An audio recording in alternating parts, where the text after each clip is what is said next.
Hi, and welcome to the QRI-5 Chapter 4.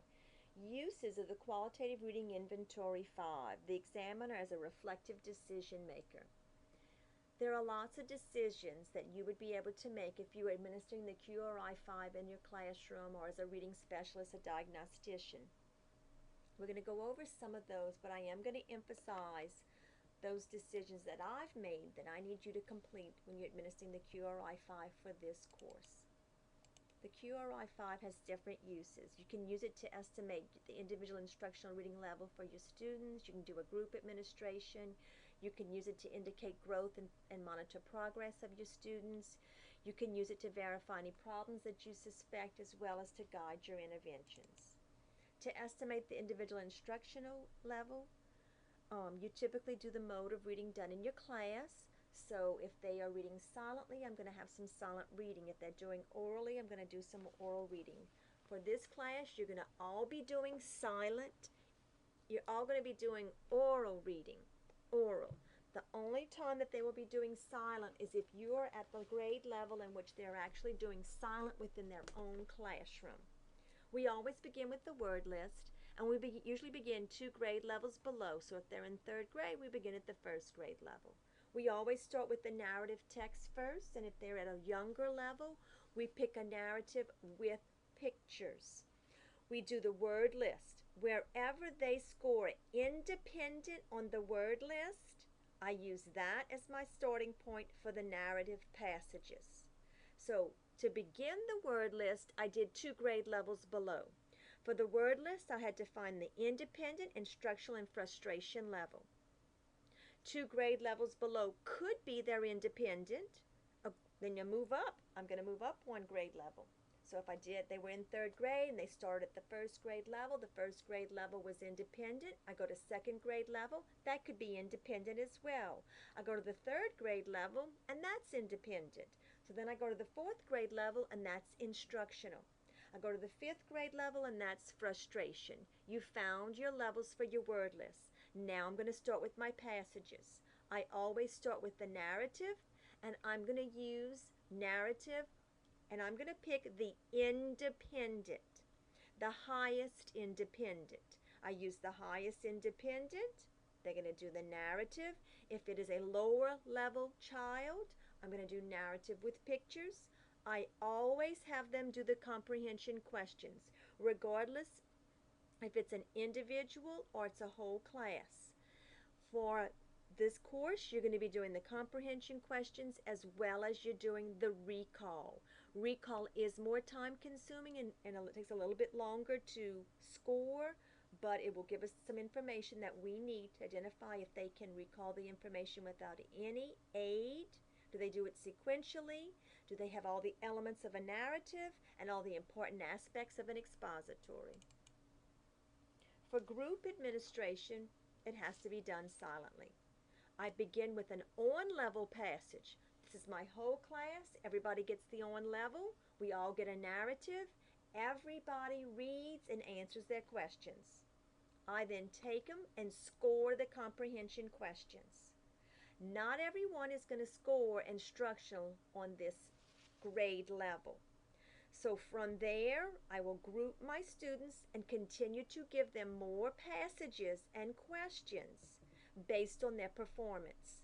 I want to find out their independent, their instructional, and perhaps their frustration level. How and what passages I continue with depends upon their performance. I can use this QRI-5 to show progress monitoring and growth of my students. I can individually administer the QRI-5 for intervention and grouping. So if I'm individually administering it now for progress monitoring, these are my students who are not performing on grade level necessarily.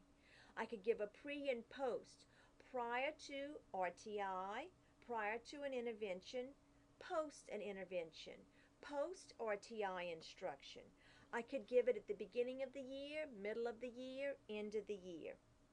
If I am doing this individually, I always do a miscue analysis, so there's some oral reading because I want to determine and do a miscue analysis to see, are they using the graphophonics, are they using semantics, are they using syntax, are they self-correcting, what's their fluency, or what's their rate.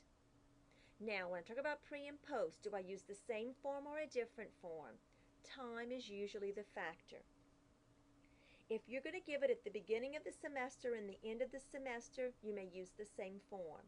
If you're going to give it in a short amount of time, we recommend a different form. But if administering a different form, it should be at the same level.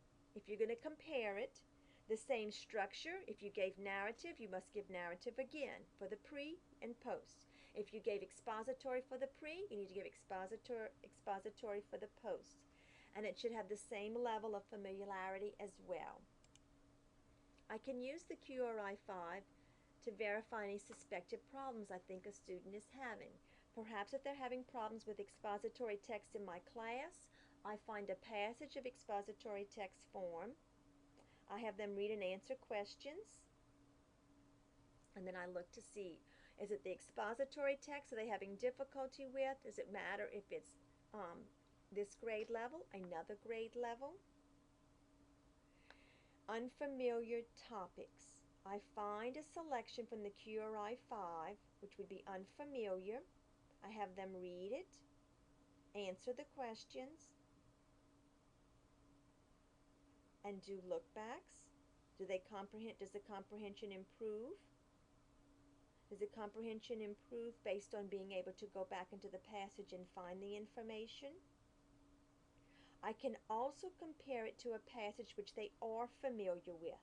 Find a passage that they are familiar with, have them read and answer questions. Is the score that much different between the familiar and the unfamiliar at this level? Same type of text. Silent reading comprehension. Compare it to their oral reading rate. So they're going to read orally, I'm going to get the rate. They're going to read silently and they finish, I'll get the rate. If they finish at the same time, orally and silently, then that tells me that they're not engaging in effective silent reading strategies. I don't have to read every word when I read silently. I'm not going to articulate it. I should be quicker. I'm going to skip over those simple words as well. I'm ineffective at note-taking. I'm going to give them a passage, ask them to highlight or underline or actually take notes on that which they think is most important as they read the passage. I then analyze their highlighting or note-taking or underlining.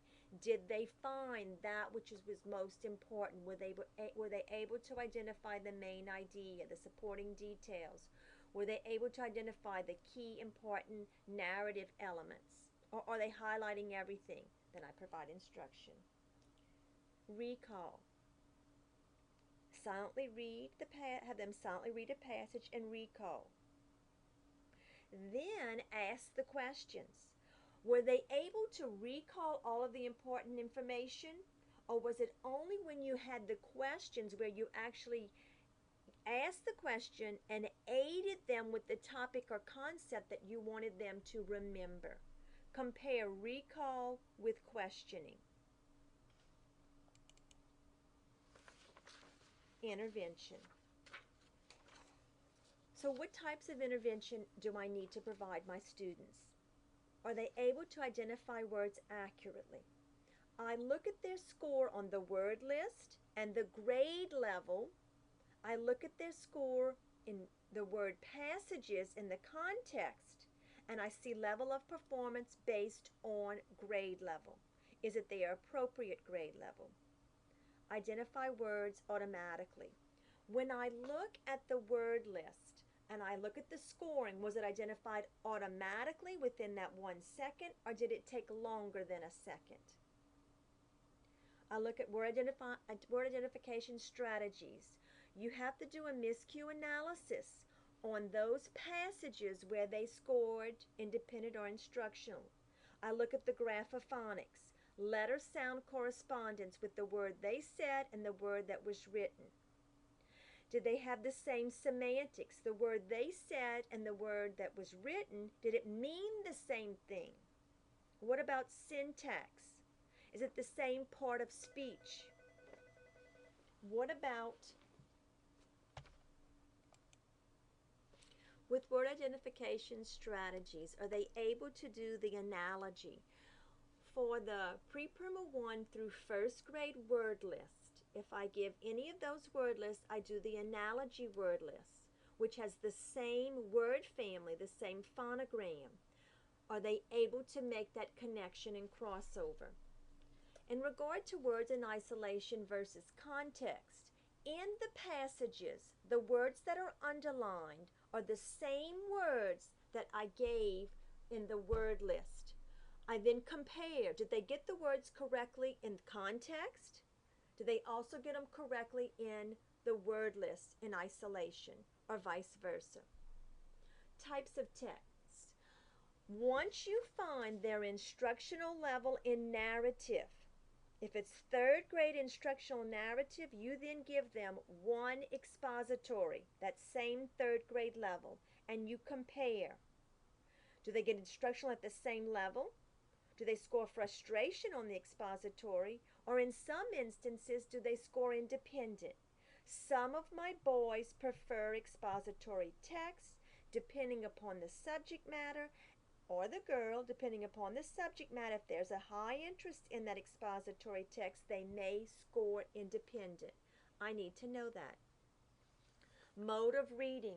Do they perform better when it is orally versus silently read? Our students will all be doing oral reading. If your student reads silently in their regular classroom, which is sometimes third or fourth grade or higher, you will then do a silent reading as well. They will simply silently read it.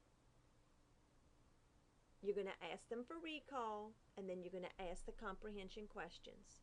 Did they outperform one over the other? Familiar versus unfamiliar. You're going to ask the concept questions that are prior to the reading of the passage. If the text is 55% or higher of a score in the concept questions, the text is considered familiar.